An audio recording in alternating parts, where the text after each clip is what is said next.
Hola, buenos días, buenas tardes. Hello, good morning, good afternoon. Bienvenidos a esta edición del Trends Strategy Dialogue, The War in the Middle East, How Latin Americans See the Crisis. Would like just to remind you that the audience members who require English or Arabic interpretation can do it, and will be able to listen the speakers on the original language, and also on Arabic and English translation if you need. Just please allow me to thank all the speakers who will be joining us together in this first activity of the Latin American Trends Virtual Office, with distinguished speakers from many Latin American countries, who also will be joining with our colleagues in the United Arab Emirates. First of all, I would like just to give the floor to our colleague, Aliazia, to give the welcoming remarks. Please, Aliazia. Hello, ladies and gentlemen, distinguished speakers. My name is Aliazia Hosani. I'm a researcher at Trends Group, and on behalf of Trends Group today, I am pleased to welcome you all to the fourth Trends Strategic Dialogue, which is basically organized by Trends through its office, its virtual office in Latin America. This dialogue aims to clarify positions and examine intentions regarding the ongoing war in the Middle East. As a think tank, we find it essential to engage with our partners, thinkers, and experts around the world, particularly in Latin America, to discuss the war which is affecting the entire world today.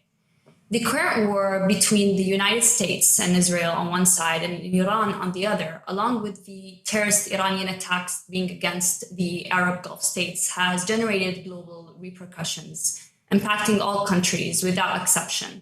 Supply chains of all kinds, such as industrial, medical, agriculture, food, energy, and even technological, have been all disrupted. Pressure on especially the global energy sector has intensified following the closure of the Strait of Hormuz, exposing widespread of economic vulnerability and the deep susceptibility of the global economy to geopolitical instability. The ongoing war represents a global political, economic, and strategic crossroads, and its repercussions are likely to extend for months, if not even years. Its strategic consequences will also reshape the current regional order at both the economic and political levels. Many Latin American countries have expressed their solidarity. When it comes to, I'm so sorry, many Latin American countries have expressed their solidarity with the Arab Gulf states in the face of this terrorist Iranian attacks that have targeted numerous civilian and economic institutions, as well as airports and ports, in addition to threatening international navigation routes and closing the Strait of Hormuz, thereby triggering a global energy crisis. Some Latin American countries have gone further by designating Iran's Islamic Revolutionary Guard Corps as a terrorist organization, as Argentina did yesterday. Through this dialogue, we therefore seek to explore the positions of Latin American countries regarding the war and its various repercussions. So thank you, everyone, and I now give back the floor to Paulo. Thanks a lot. So please allow me to move into Spanish right now por supuesto, solamente para agradecer a todos los participantes. Y antes de iniciar las exposiciones, me gustaría darle la palabra al señor Francisco de Santibáñez, el presidente del Consejo Argentino para las Relaciones Internacionales, una institución con la cual Trends ha firmado un acuerdo, la primera institución en Argentina, y que ha estado visitando también la sede central de Trends el pasado mes de diciembre. Francisco, por favor. Muchas gracias, Paulo. Quería tan solo agradecer a Trends, a los panelistas y a Paulo en especial por la organización de este encuentro, y solo remarcar la importancia que tienen estas iniciativas, no solo para el relacionamiento de América Latina con los países del Golfo, pero también para darnos espacio a referentes de las relaciones internacionales de América Latina para discutir entre nosotros y generar confianza, ¿no? Que creo que en esta etapa del del sistema internacional, con lo que estamos viendo es de suma importancia. Y por otro lado, por supuesto, el sistema está en crisis y pensar sobre estos temas en un diálogo con los países del Golfo es importantísimo. Y también pensando en mediano y largo plazo, ¿no? Creo que son países estratégicos con una sinergia enorme con nuestros países. De mi viaje a Dubái, a Abu Dhabi, por ejemplo, me quedó muy claro eso. Y la necesidad que tiene Argentina, pero de vuelta todos los países de la región, de entender más la región y de generar más lazos económicos, de confianza, culturales y políticos. Porque yo creo que eso nos va a ayudar mucho en los años que vienen. Así que muchísimas gracias por la invitación y me quedo acá escuchando. Muchísimas gracias, Francisco. Ahora sí, vamos a comenzar con los distintos expositores. En primer lugar, quisiera darle la palabra al señor Mauricio Davidovich, del Consejo Argentino para las Relaciones Internacionales. Mauricio es co-coordinador del Comité de Medio Oriente en esa institución y coordinador de programas académicos de la Universidad UCEMA. Imparte clases de Economía Política Global y Fundamentos de Ciencias Políticas en dicha casa de estudios. Posee un máster en Relaciones Internacionales y también es candidato a obtener un máster en Economía, además de ser licenciado en Estudios Orientales. Mauricio, por favor, cuando quieras. Thank you very much, Paulo. Good afternoon or good morning to everyone, depending on which time zone you are. So I want to anchor everything I am about to say in one single observation, and that's that what happens in the Persian Gulf now impacts Argentina in ways that it couldn't simply have impacted 5 years ago. That's the story I want to tell you in the next 10 minutes, and I'll tell you from 3 angles, basically. The first angle is that from a certain vantage point, Argentina is one of the very few countries that can gain economically from this war. And that's not a counterintuitive provocation, and I'll show you why. The second angle is basically that this windfall doesn't arrive in a neutral environment. It arrives in a moment when the monetary mechanics of the Argentine economic program have entered a new phase and a more constrained one.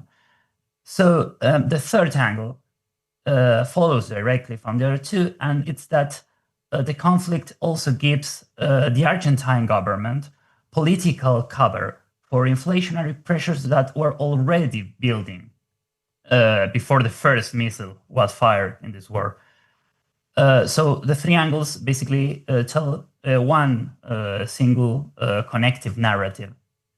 So I'll keep the operational context brief. As you already know, the Operation Epic Fury was launched on February the 28th, and it has struck over 7,000 targets and firing more than 850 Tomahawk missiles. And as you also already know, in the first 24 hours, the Iranian leader, Ali Khamenei, was eliminated. So 3 important economic facts matter for the argument. First, the Strait of Hormuz was closed on March the 2nd, and traffic fell by more than 90% in just days. Secondly, 20 million barrels of oil per day have been removed from the global market. And third, the US deadline on strikes against Iranian energy infrastructure has been delayed up to April the 6th. That's for the operational context and the international economic context, and now Argentina. So for most countries, the closing of the Strait of Hormuz would have produced a cost shock, because most countries are energy importers, not net exporters. So for Argentina, in the short run, it is basically the opposite. It is a revenue shock. And why is that? Well, Argentina became a net energy exporter in 2022 after decades of being a net importer. So our main oil field, which is Vaca Muerta, hit a production record this year, up 17% year on year.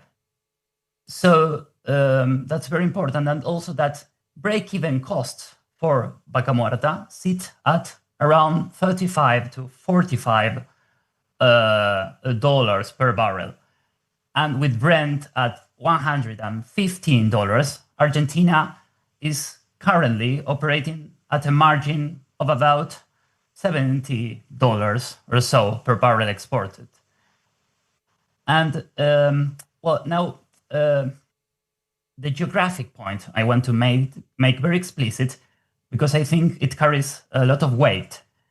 Vaca Muerta exports or Vaca Muerta crude exits through Atlantic Basin ports, and it is obviously entirely outside the conflict zone.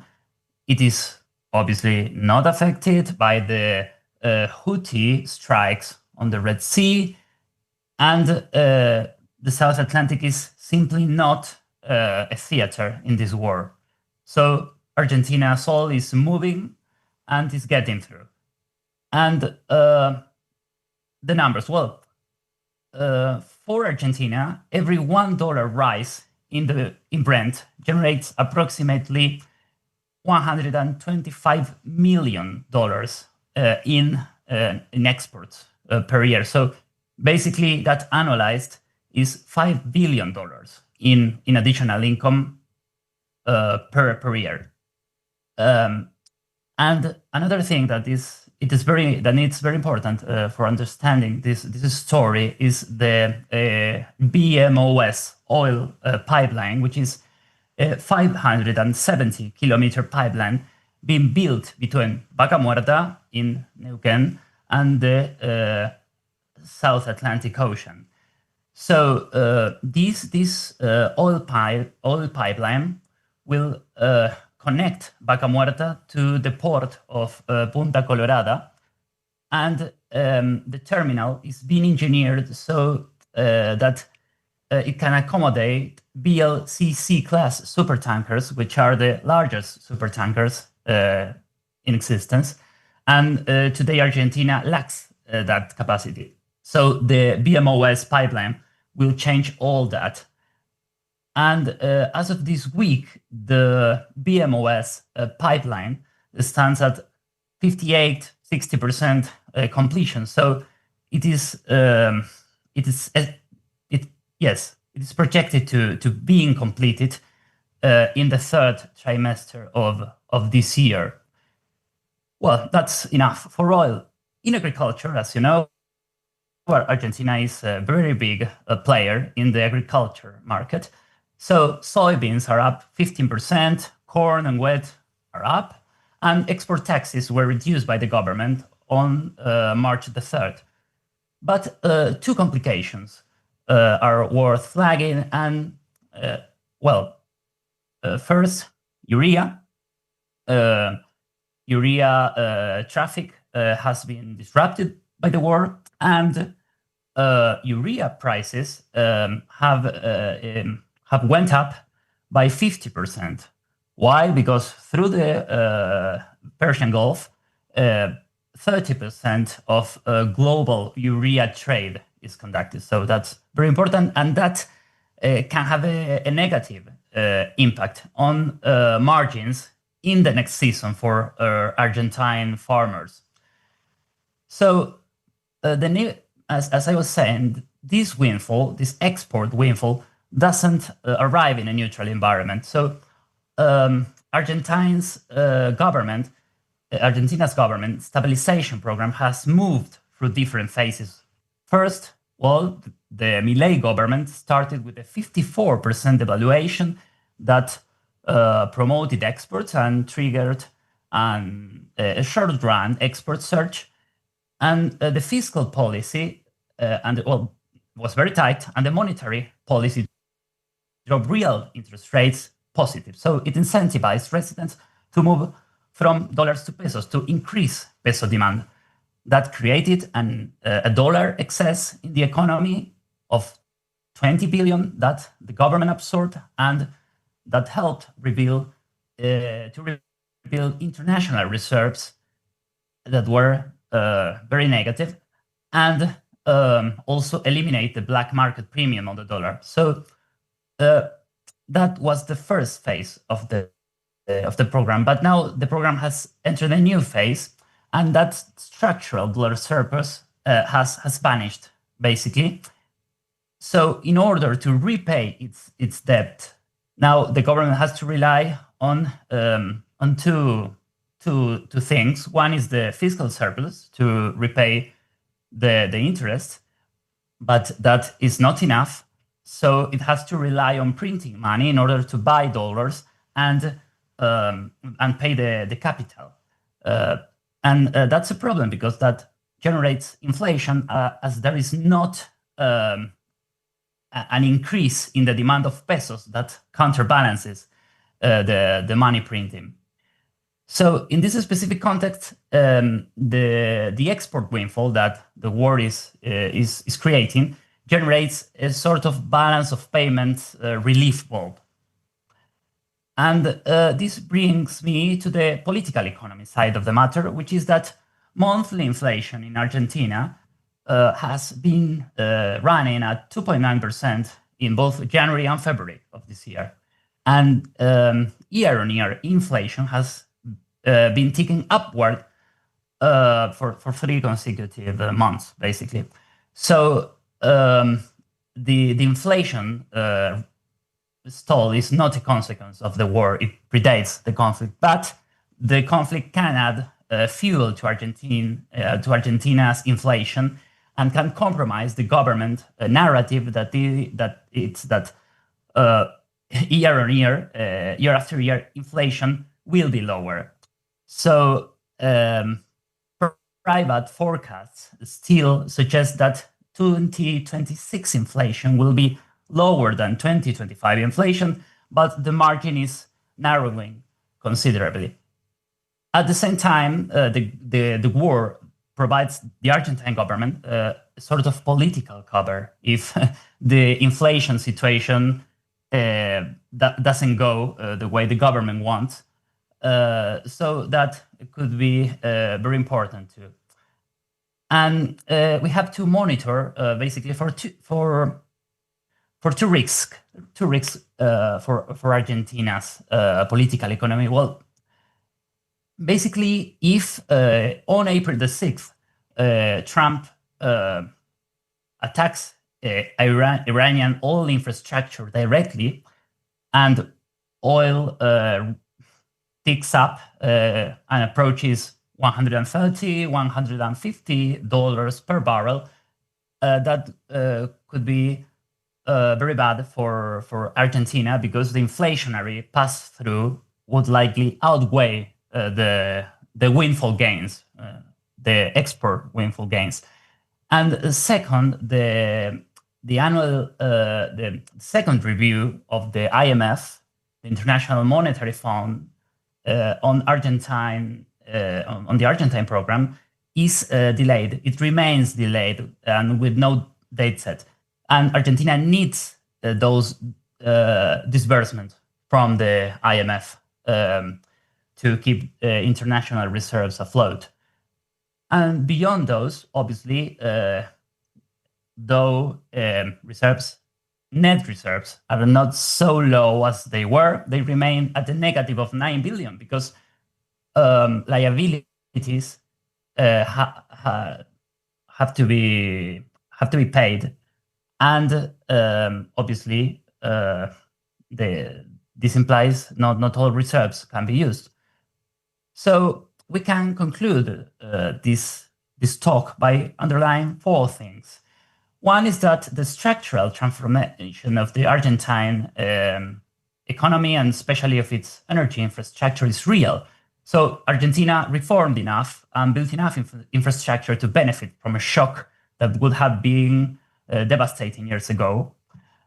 At the same time, the monetary model has moved into a new phase with more inflation and a difficulty for absorbing dollars without printing money, and that's worth taking note of. And well, the oil windfall is partly, as we were saying, a balance of payment relief, but it also provides a cover, not a solution, to the problem of re-accelerating inflation in Argentina. And well, that's all. Thank you all.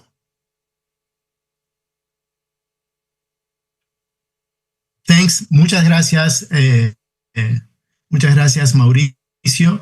I think now we're going to give the floor to Monique. Monique Sacher-Goldfeld. She's a permanent professor at the Master Professional Program on Political Science and International Relations at the Brazilian Institute of Teaching, Development and Research, IDP. And also she is a senior fellow at CEBRI, one of the leading think tanks in Brazil. Monique, please, floor is yours. Hello. I would like to thank you, Paulo Botta, for the invitation to participate in this webinar and to congratulate you in your capacity as Director of Trends Latin America for this initiative. It is essential that we compare and connect our regions, Latin America and the Middle East, without necessarily mediating these exchanges through Europe or the United States. I would also like to express my solidarity with colleagues in the United Arab Emirates, as I'm aware that the recent days have not been easy in the Gulf. And it is a pleasure as well to engage with colleagues from all across Latin America. I'm usually among the academics who seeks to explain the Middle Eastern geopolitics and the ongoing conflict to the Brazilian audiences through lectures and media engagement. It is less common for me to take the reverse exercise of explaining Brazil to audiences in the Middle East and to our Latin America. Nonetheless, I will attempt to do so, highlighting what I perceive to be the key issues. The economic, naturally, the spillover of the conflict into Lebanon, impacts on BRICS, and the prospects of the relations with the Gulf. As a Brazilian, I will present perspective grounded in Brazil, and I'm based in Rio de Janeiro and travel almost weekly to Brazil or São Paulo, where I teach at IDP campuses.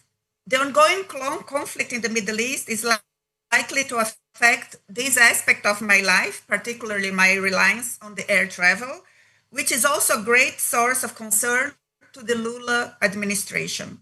The government of Brazil is already discussing mechanisms to secure subsidies for diesel fuel.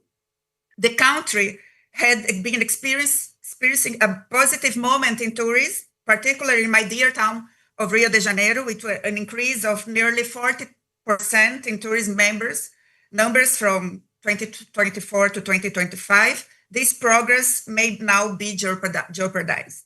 It is also important to note that Brazil will hold general elections this year. At 80 years old, President Lula is preparing to seek a fourth term as president. Fábio Bolsonaro, the son of the former President Jair Bolsonaro, currently under house arrest for his alleged involvement in the attempted coup, emerging as a main competitor. Economic conditions remain a sensitive issue for Lula, and the war in the Middle East may further impact the prices of cooking gas and the price of food more broadly. Another concern relates to fertilizers, as it was mentioned earlier. While supply to Brazil does not yet appear to have been disrupted, prices have already begun to rise. Brazil imports approximately 80% of the fertilizers used in this agriculture, and it's its main economic activity in Brazil. At the present, the sector is in the off-season. However, if the crisis persists, it will be almost certainly be affected. So economic is everybody's concern, especially in with the general elections this year. A further point worth emphasizing is Brazil's large Lebanese diaspora. It is often said that there are more Lebanese people in Brazil than in Lebanon itself. Israel's strikes on Lebanon within the broader context of its conflict with Iran and justified by alleged attacks by Hezbollah from Lebanese territory generate concern both among the diaspora in Brazil and among the Brazilian nationals residing in Lebanon. The majority of Lebanese and Lebanese descendants in Brazil are Christians, and it's not uncommon to hear comments from those here that Lebanon should assert its sovereignty, whether through strengthening its armed forces relative to Hezbollah. At the same time, the display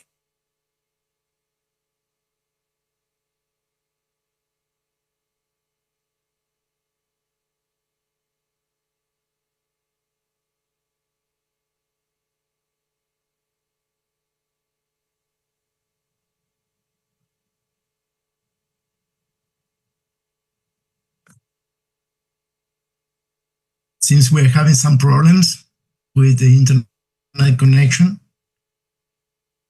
Please, let's wait for a minute.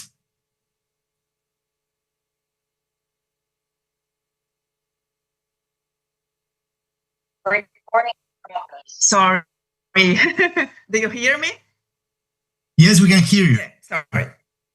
Yeah, so there's 21,000 Brazilians in Lebanon, 14,000 in Israel, and around 9,000 in the United Arab Emirates. So this topic is important for both sides of the diasporas and for the Brazilian Minister of Foreign Relations that in previous crises had to evacuate nationals from Lebanon. And it's important to say that Itamaraty, the Brazilian Minister of Foreign Affairs, issued statements condemning the deaths of the UNIFIL peacekeepers and journalists in Lebanon. Brazil led the UNIFIL Maritime Task Force from 2011 to 2020, and this topic is very important to Brazilian armed forces and to the Brazilian diplomacy. A central concern of Brazilian diplomacy in general and of President Lula in particular is BRICS. In 2025, Brazil held the presidency of the grouping and hosted the summit in Rio de Janeiro.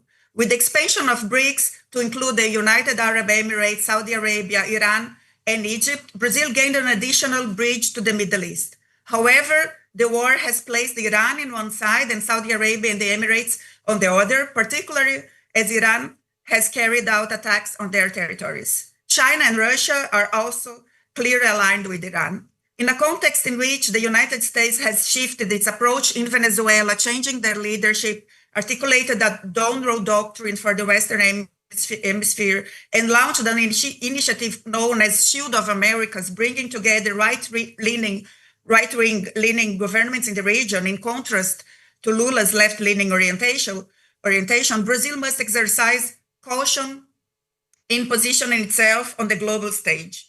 As a colleague of mine specialized in the international trade recently observed, Brazil should operate with a strategic filter, avoiding the importation of conflict costs and constraints. BRICS, which also appear to be a highly promising instrument for Brazil in pursuing a multipolar world, advancing debates on multilateral reform, and consolidating the diversification of its international partnerships, now seems weakened, nearly inoperative as a result of the war.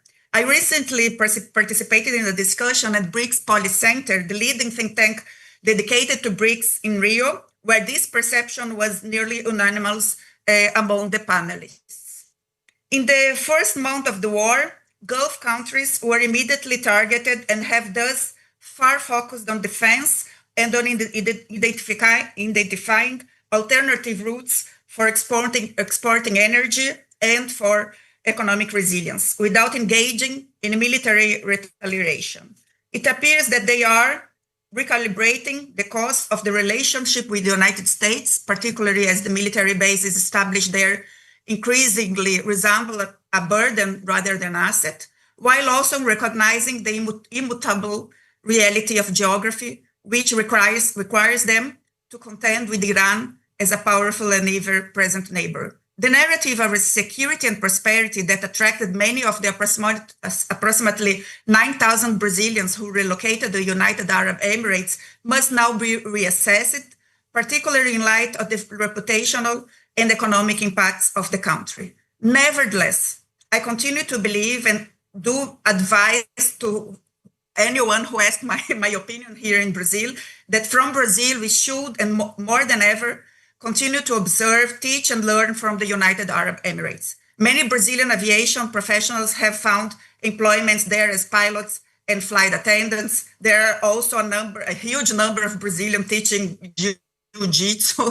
in Emirates, as well as a lot of entrepreneurs there. One aspect that particularly impressed me when I met the Emirate delegation attending the BRICS summit here last year was how they described themselves as a project state, a country focused on positioning itself as the forefront of artificial intelligence and on seeking investment opportunities in Latin America, especially in Brazil.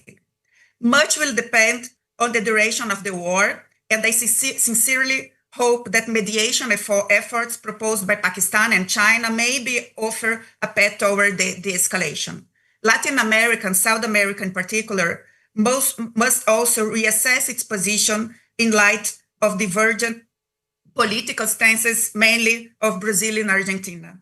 Nevertheless, the Mercosur United Arab Emirates agreement, potentially to be signed this year, could represent an important step forward. The focus on Brazilian policymakers in the field of international trade remains on diversification and predictability, prioritizing and enabling international agreements. This approach has already materialized in agreements with EFTA, European Union, and Singapore, and there appears to be significant interest in Brasilia in advancing a similar agreement with the Emirates. So that's my remarks, and we can keep talking later. Thank you very much. Thanks a lot, Monique, for your very interesting presentation regarding one of the most relevant Latin American countries, Brazil, and their positions toward what's going on in the Gulf. Ahora me gustaría pasar a nuestro próximo presentador, Gilberto Conde. Gilberto es profesor investigador del Centro de Estudios Asiáticos del Colegio de México, el famoso Colmex. Anteriormente obtuvo su doctorado en estudios de Oriente Medio, también en la misma institución. Imparte clases de geografía, historia y Asia Occidental, norte de África, y su investigación se centra en la política y las sociedades árabes, turcas y kurdas. Gilberto, cuando quieras, por favor.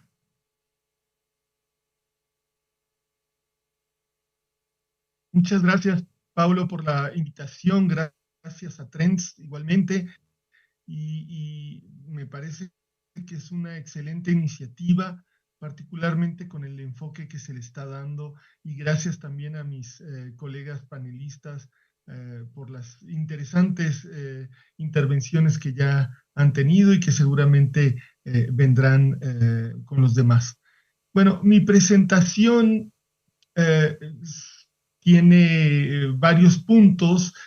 Parte de un análisis de los escenarios de desenlace de esta guerra y cuáles pueden ser las implicaciones para México y qué estrategias podría aplicar México en el futuro. Debo decir que el gobierno, bueno, hay una política de Estado, digamos,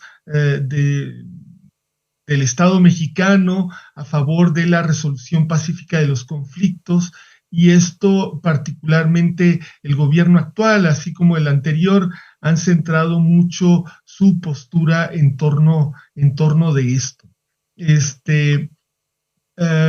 Bueno, en cuanto a los escenarios, evidentemente nadie de nosotros tiene una bola de cristal para saber lo que va a suceder. Sin embargo, creo que hay tres escenarios principales que podemos vislumbrar, y estos escenarios tienen que ver con los objetivos o los escenarios ideales de los tres actores principales, Estados Unidos, Irán e Israel. Me parece que Estados Unidos quisiera, aunque ayer el presidente Trump no se vio muy confiado en que se pueda lograr, quisiera que esta guerra se terminara en 2, 5 semanas,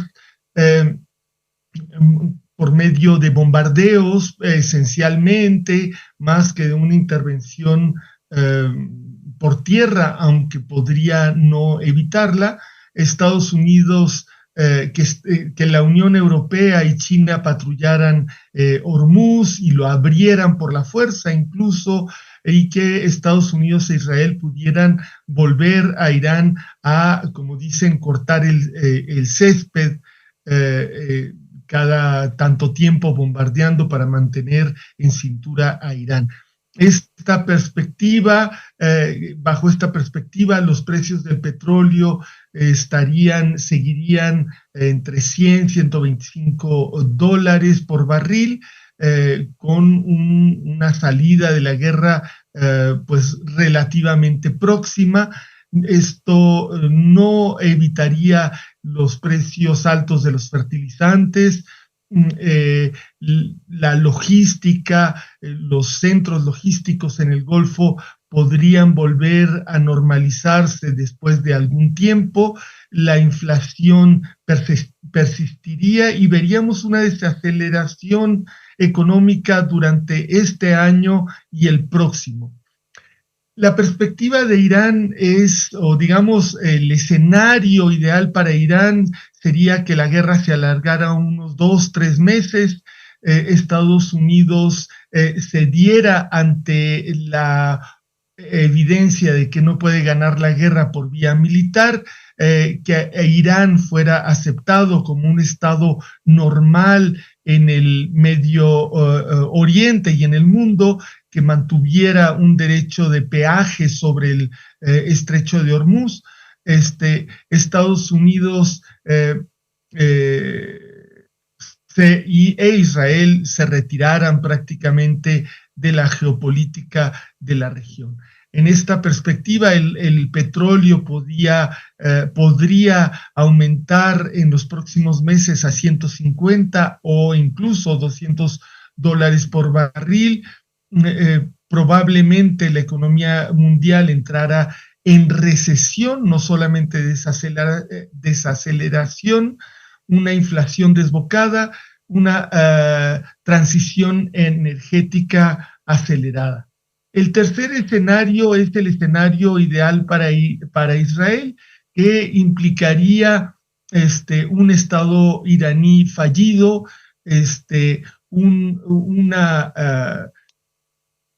a Israel como una economía hegemónica en el Medio Oriente, y con la posibilidad e incluso pues la vuelta de Estados Unidos e Israel a cortar el césped en Irán regularmente.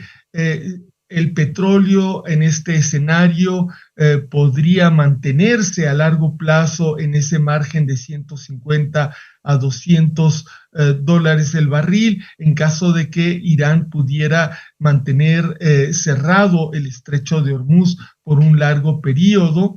La recesión, la economía global probablemente tendría efectos recesivos duraderos, si no es que una crisis más profunda, y pues la transición energética también se mantendría acelerada, sino es que se aceleraría aún más con un liderazgo chino importante.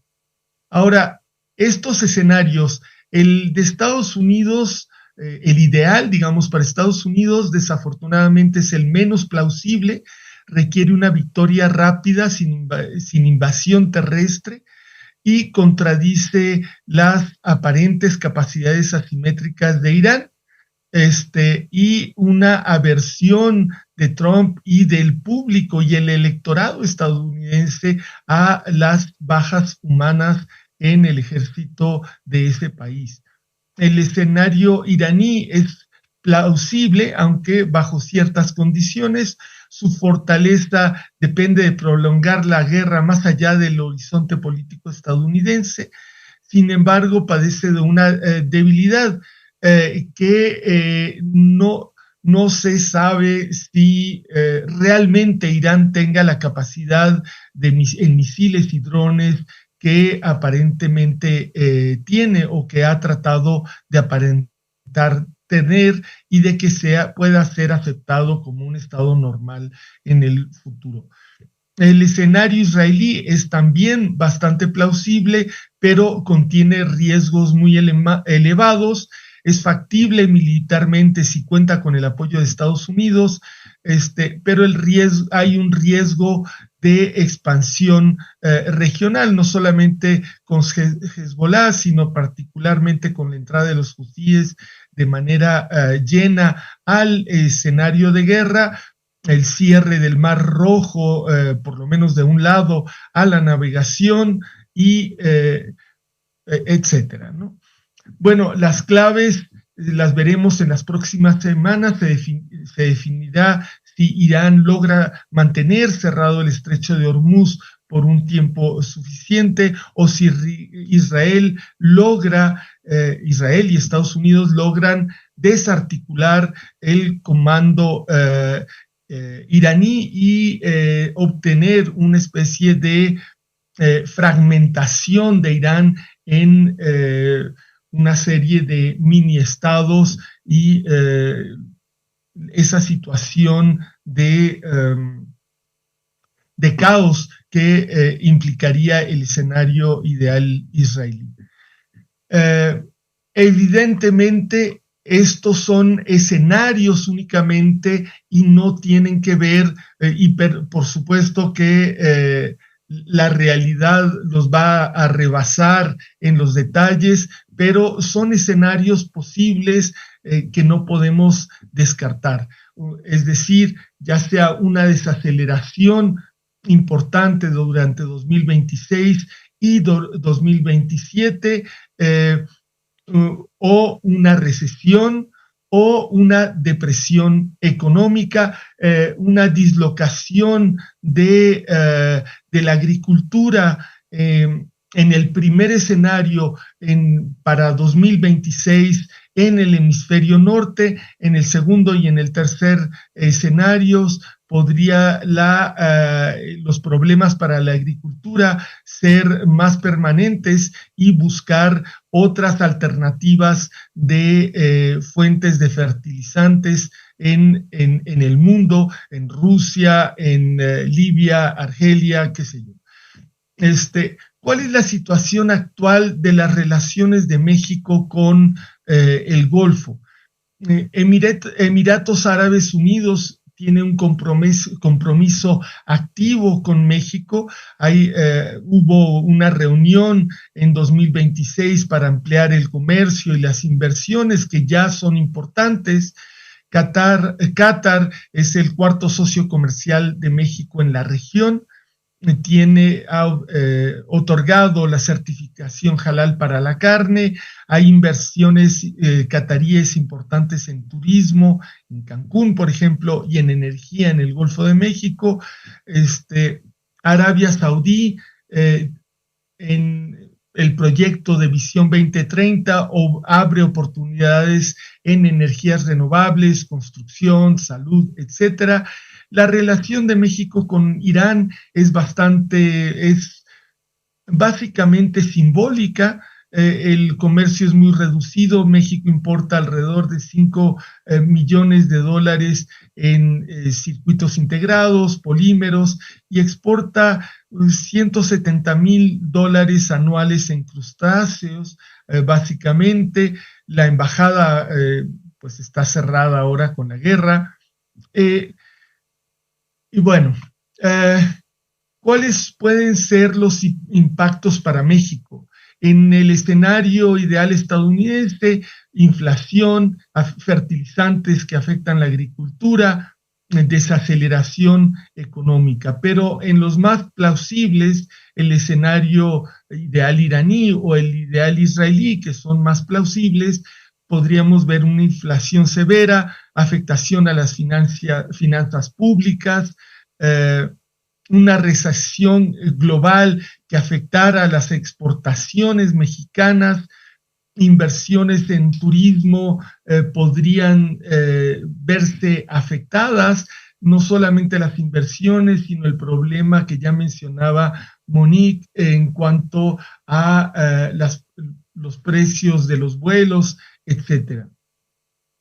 En términos políticos, la guerra refuerza la cautela mexicana ante inversiones, y la relación con Estados Unidos y con el mundo, la necesidad de diversificar sus relaciones. Hay un debate energético sobre la soberanía, hay un debate interno sobre la soberanía energética que va a acelerar, por un lado, el autocentramiento mexicano en su propia energía y tanto para utilizar los combustibles y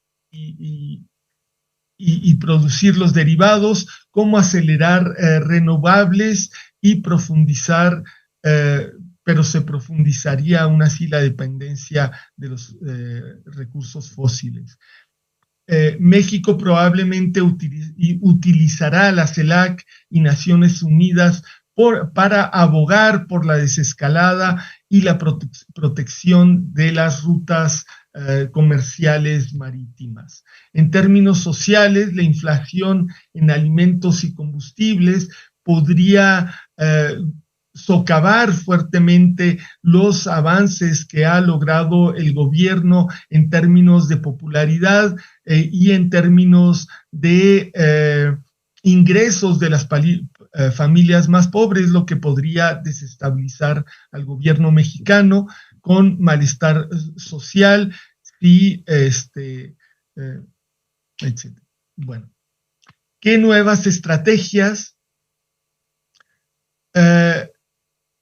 México probablemente buscará atraer inversiones del Golfo, particularmente en energías renovables, buscará posicionar a México como una plataforma de nearshoring con acceso al mercado estadounidense. Probablemente Estados Unidos se vea menos tentado a intervenir en México y en otros países de América Latina si esta guerra se profundiza y se alarga, y podría darle cierta prioridad a las relaciones comerciales con México y el continente. También podríamos ver una diversificación de la logística y las rutas comerciales, un trabajo con la Alianza del Pacífico para desarrollar rutas marítimas directas desde Asia, evitando los hubs del Golfo. Podrían promoverse puertos mexicanos como Manzanillo o Lázaro Cárdenas como alternativas. También podríamos pensar en que se mantendría una relación funcional con Irán, pero de bajo perfil. Mantendría la relación diplomática y conservaría la opción de retomar el comercio agropecuario limitado en caso de que terminara el conflicto. También usaría probablemente la diplomacia multilateral, tanto en términos de promover una solución pacífica al conflicto, como en términos de garantizar una cierta cobertura en diferentes foros, respaldando llamados a la desescalada en la guerra actual y a garantizar la seguridad del transporte marítimo, así como posicionando a México como puente entre América Latina y Medio Oriente.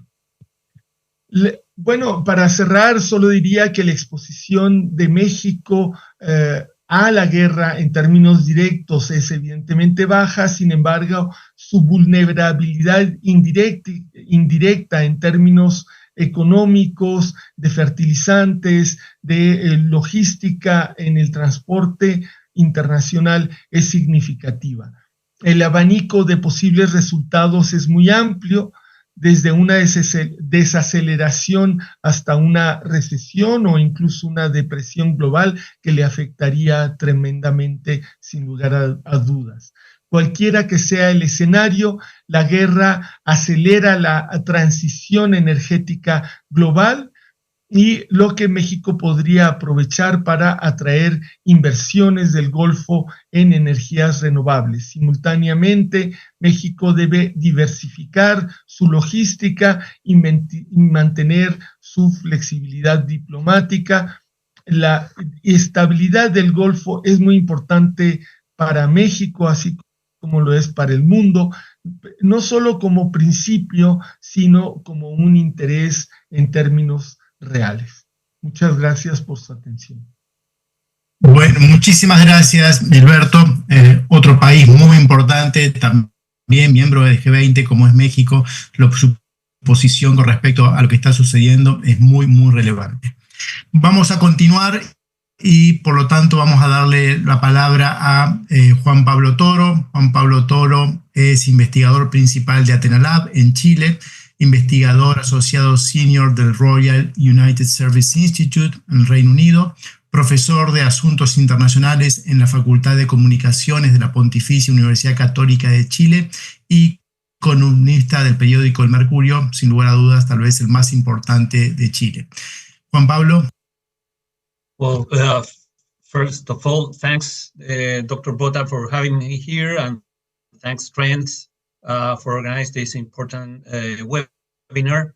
Well, my former colleagues mentioned the impacts of the ongoing conflict in the Middle East from the perspective of the oil producers and gas producers, so that it means higher revenues for their countries. But I'm going to center my comments on the impacts in Chile, a net importer of oil and gas. So it's a huge impact, and of course, and some effects in terms of security. I mean, we are not talking about security, and I think there's important issue that consider. So in the case of net importer countries, I mean, not only Chile, you could add Peru and of course Central American countries. This ongoing conflict is causing a huge impact in their economies. I can explain in the case of Chile, basically for our economy, the central bank trimmed the projection for the year in 0.5% of growth. So our country is going to grow this year, I mean, in order 2% the GDP, and used to be the projection, the foreign projection used to be 2.5%. So it's a huge impact. The Minister of Finance estimates that if the price of the barrel stays over the $100 for many months, it could imply to expend an additional $3,000 million in order to contain the impact of the higher prices in the local economy. The government yesterday announced another transfers of $200 million in order to contain the impact in the local economy. And especially this is a very bad news for the new government. The new government assumes on March 11, so 3 weeks ago. So you can imagine how this war are affecting the government in terms of popularity, in terms of its plans to recover the economy. So it's very complicated right here. We are facing the effects. I mean, Chile imports 95% of the oil and 90% of the gas, not from the Middle East, but we are affected anyways. We import mostly from Brazil and from the US. Other impacts, or probably impact, is in terms of investment. Maybe you don't know, or some people don't know, in the Emirates, but Chile is one of the most open economies in the world. We bet strongly in free trade. Thanks to free trade, thanks to 27 or 28 free trade agreements with the world, we have special access to 86% of the global GDP. So, and in last November, entered into force the Comprehensive Economic Partnership Agreement between Chile and the Emirates. So basically, in order to diversify our exports and to look to new markets, because our economy is too concentrated right now on China and in the Asia-Pacific region, we start to overwatch new markets. And so we start to bet in the Gulf countries, and we're looking for new agreements. And of course, we start with the Emirates. Also, we are receiving investments from Saudi Arabia and Chile. Aramco, the oil company, 2 years ago, I think, both all the gas stations that used to belong to Petrobras from Brazil. So I can't put gas to my car in Aramco stations right now. So you can see the brand all over the country. So we are receiving investments. There are also another interesting project. There's a company from Dubai associated with a company with the US. They're running a study in order to see the feasibility to connect the south part of Chile with Antarctica through an undersea cable.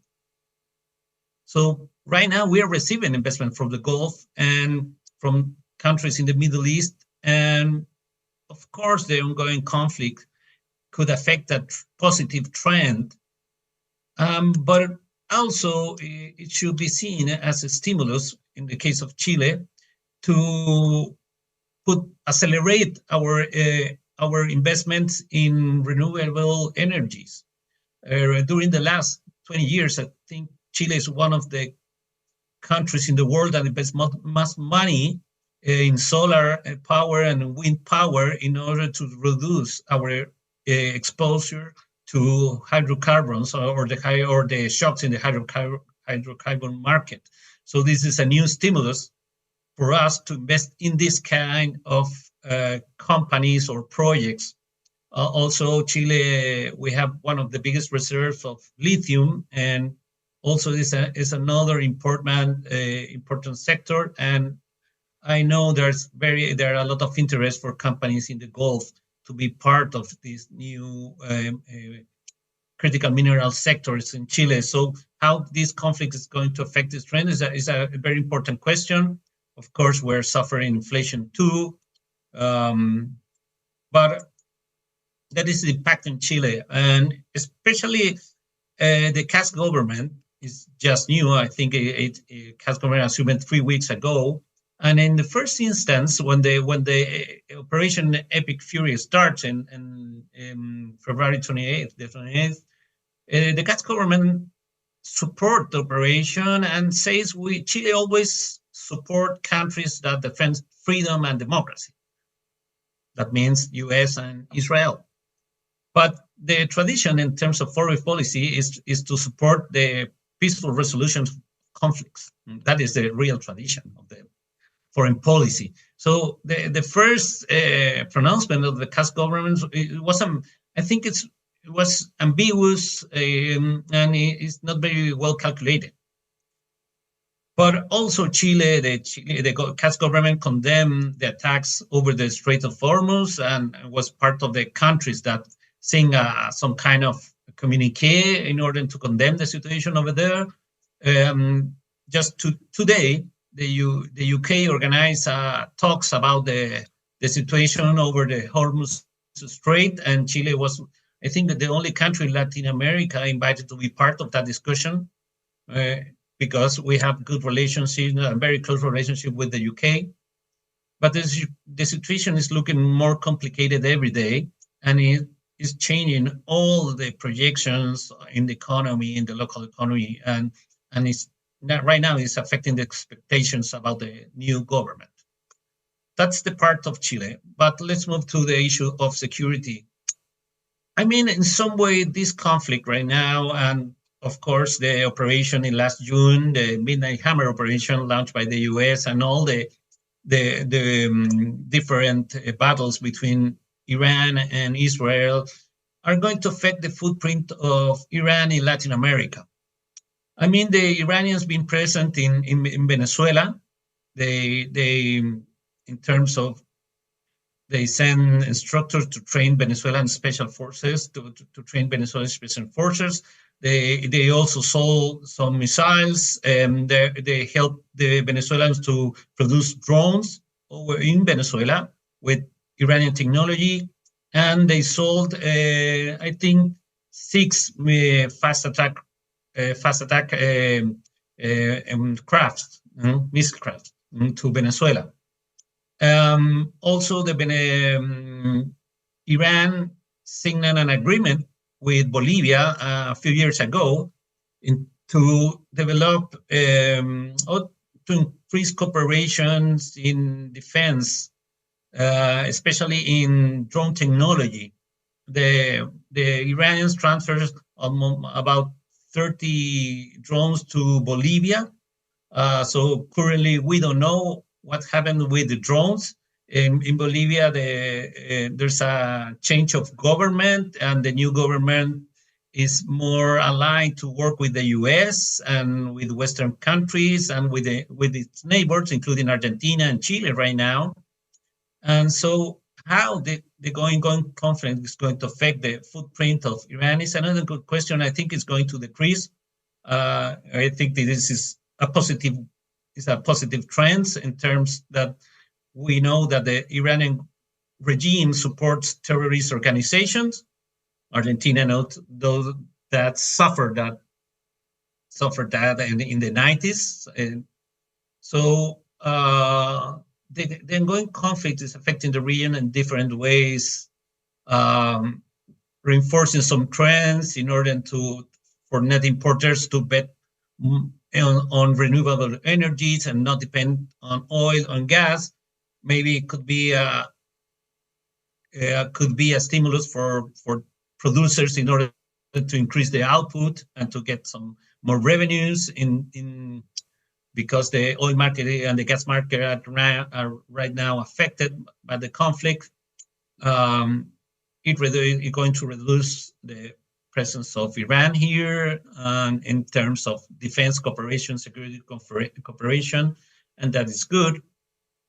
But I hope that the conflict ends. We can increase our comment between these regions. It's very important for these regions to diversify markets. And it's very important to understand that you can say that Latin America is a peaceful region in terms that we don't have interstate wars.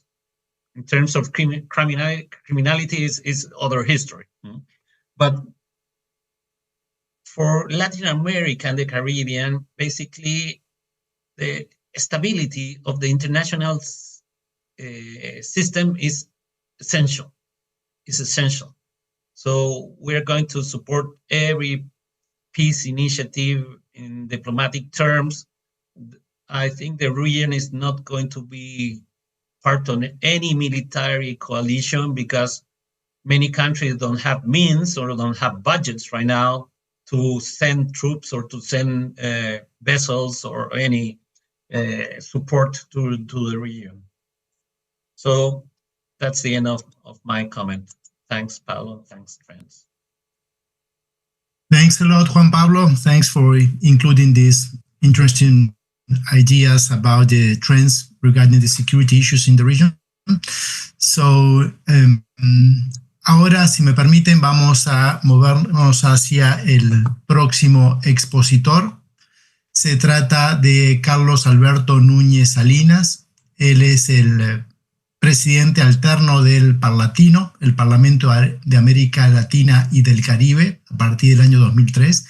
También es diputado nacional en la República del Paraguay, donde representa a su país en foros y cumbres internacionales como la Unión Interparlamentaria en Ginebra, y también es miembro del Parlamento Internacional para la Tolerancia y la Paz desde el año 2023. Carlos. Muchísimas gracias, Pablo, a todos los colegas que están presentes. Un gusto saludarle a todos. Nos encontramos en un momento histórico en que los conflictos internacionales, aunque distantes en nuestra región geográfica de América Latina, repercuten de manera inmediata a nuestras realidades locales. El conflicto en Oriente Medio, con sus múltiples dimensiones políticas, económicas y humanitarias, constituyen un ejemplo claro de cómo la interdependencia global transforma las dinámicas de nuestra región en América Latina. El Parlamento Latinoamericano y Caribeño, Parlatino, como un espacio de integración política y parlamentaria, tiene la responsabilidad de analizar estos impactos y proponer respuestas coordinadas que fortalezcan la resiliencia a nuestras economías y sociedades. Permítame comenzar por la dimensión económica. La guerra en Oriente Medio genera una volatilidad en los precios del petróleo y del gas, lo que impacta en los costos de producción, transporte y electricidad a nuestros países. La inseguridad en las rutas comerciales internacionales afecta la disponibilidad de insumos básicos, elevando la inflación, reduciendo el poder adquisitivo de nuestras poblaciones. Países importadores como Chile, Uruguay, enfrentan mayores costos energéticos. Las exportaciones agrícolas manufacturadas se ven afectadas por el encarecimiento del transporte marítimo y aéreo. La dependencia de fertilizantes y de granos importados incrementan los precios y amenazan la seguridad alimentaria. El turismo, motor económico de México y el Caribe, se resiente por la percepción de inseguridad global y la volatilidad financiera que limita el acceso al crédito, generando incertidumbre en nuestras bolsas. Estos sectores reflejan como un conflicto lejano que pueden tener consecuencias inmediatas y profundas en nuestras economías. Pero más allá de lo económico, apreciados colegas, amigos, debemos mirar la dimensión humanitaria. El conflicto en Oriente Medio ha generado una crisis de proporciones históricas. Millones de personas han sido desplazadas, buscando una salida a la crisis y defendiendo la vida de sus familias. Desde el Parlatino asumimos un rol activo en la articulación de las políticas regionales que respondan a esta realidad. Políticas que incluyen la seguridad alimentaria como principal punto, para proteger a los sectores más vulnerables. Políticas que defiendan los derechos humanos y promuevan resoluciones conjuntas que condenen la violencia y apoyen iniciativas de paz. Políticas que fortalezcan nuestro sistema de salud y nos integren en redes de asistencia humanitaria. Y finalmente, políticas que afiancen la solidaridad parlamentaria, estableciendo mecanismos de cooperación con parlamentos árabes para coordinar ayuda y promover la paz. La crisis humanitaria nos interpela directamente como región. No se trata solo de un problema externo, sino de un desafío que pone a prueba nuestra capacidad de respuesta y nuestra vocación de solidaridad. Ante este panorama, surge una pregunta crucial. ¿Deberían los países latinoamericanos replantear sus estrategias de relación con los estados árabes? La respuesta es afirmativa. América Latina debe diversificar sus alianzas y fortalecer sus vínculos con estas naciones, no solo desde la perspectiva energética, sino también en áreas como la tecnología, la inversión, la cooperación cultural, la asistencia humanitaria. El Parlatino puede desempeñar un papel fundamental en este proceso, promoviendo acuerdos energéticos estables de largo plazo, fomentando inversiones árabes en infraestructura latinoamericana, impulsando programas de una cooperación tecnológica académica, creando mecanismos latinoamericanos y de respuesta rápida ante crisis internacionales y estableciendo un diálogo institucional con parlamentos árabes para fortalecer la cooperación sur-sur en paz, desarrollo y derechos humanos. Estimados compañeros, el conflicto en Medio Oriente nos recuerda que no existen fronteras para las consecuencias de la guerra. América Latina no puede permanecer ajena a estas dinámicas. Desde el Parlatino estamos convencidos de que debemos actuar con visión estratégica, protegiendo nuestros sectores más vulnerables y asumiendo un rol activo en la respuesta humanitaria global. Solo así podremos garantizar un futuro más estable, solidario y próspero para nuestra región. La historia nos dice estar a la altura de las circunstancias y desde el Parlatino tenemos la responsabilidad de liderar este proceso con firmeza, solidaridad y visión de futuro. Muchas gracias. Muchísimas gracias, Carlos, por tus palabras, también en nombre del Parlatino y por las oportunidades que se abren en ese campo. Now, I would just like to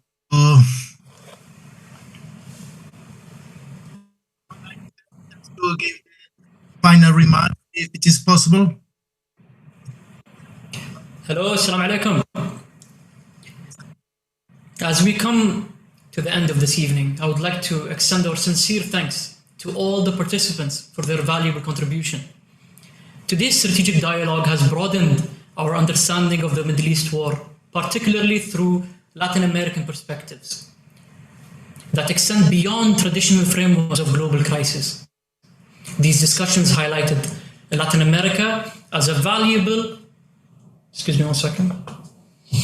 as a valuable partner, given its experience in crisis management, historical ties, economic linkage, and relatively independent positioning in an increasingly multipolar world. Based on today's dialogue, 4 key recommendations emerge. Firstly, to institutionalize cross-regional dialogue and knowledge exchange by establishing permanent platforms between Middle Eastern and Latin American think tanks, while advancing joint research and comparative studies to strengthen shared understanding of global crises. Secondly, to leverage Latin America's active neutrality for mediation and global governance by integrating its perspectives into strategic discussions on the evolving international order and promoting more balanced multilateral approaches. Thirdly, to build resilient food and energy security partnerships through structured cooperation, including food corridors, long-term agreements, and coordinated systems that reduce vulnerability to geopolitical disruptions. And lastly, to strengthen infrastructure, logistics, and investment frameworks by developing ports, cold chain systems, and alternative maritime routes, while expanding public-private partnerships to scale sustainable production and supply integration. So to conclude, we extend our sincere appreciation again to all the participants for their valuable contribution, and we hope that this dialogue serves as a foundation for continued intellectual and strategic cooperation. And we invite you to join next week's strategic dialogue on Thursday, the 9th of April, on how China views the current regional crisis. And thank you all. Sultan, thanks a lot for your words. And if just you allow me, I would like to add a couple of words on behalf of this Office of Trends. The floor is yours, Doctor. First of all, I would like to thank all the participants who are here. And I think that it is a timely event because besides the political reactions and the solidarity that Latin American countries have shown during this war, it shows at the same time that we are on the same side. Yes, the Arab Gulf countries and Latin America share not only challenges, share some views of the international system, and share concerns about some of those developments. So first of all, it is pretty clear. It is not only about diplomatic moves. It is about solidarity, but real solidarity. This is the first thing that I would like to stress. And then, as Salman told, it is very, very relevant what we've been doing here. If you imagine that analysts from 5 different Latin American countries discussing directly, without any kind of intermediary, with our colleagues in the Gulf about what's going on and how the situation can affect us, I can say that it's a kind of historical milestone. I don't think that we can see many antecedents on that. That is the first, allow me to say, the main objective of this office in Latin America. We need to stress the need to speak directly between Latin America and the Gulf countries. We, people from Latin America, we are the best,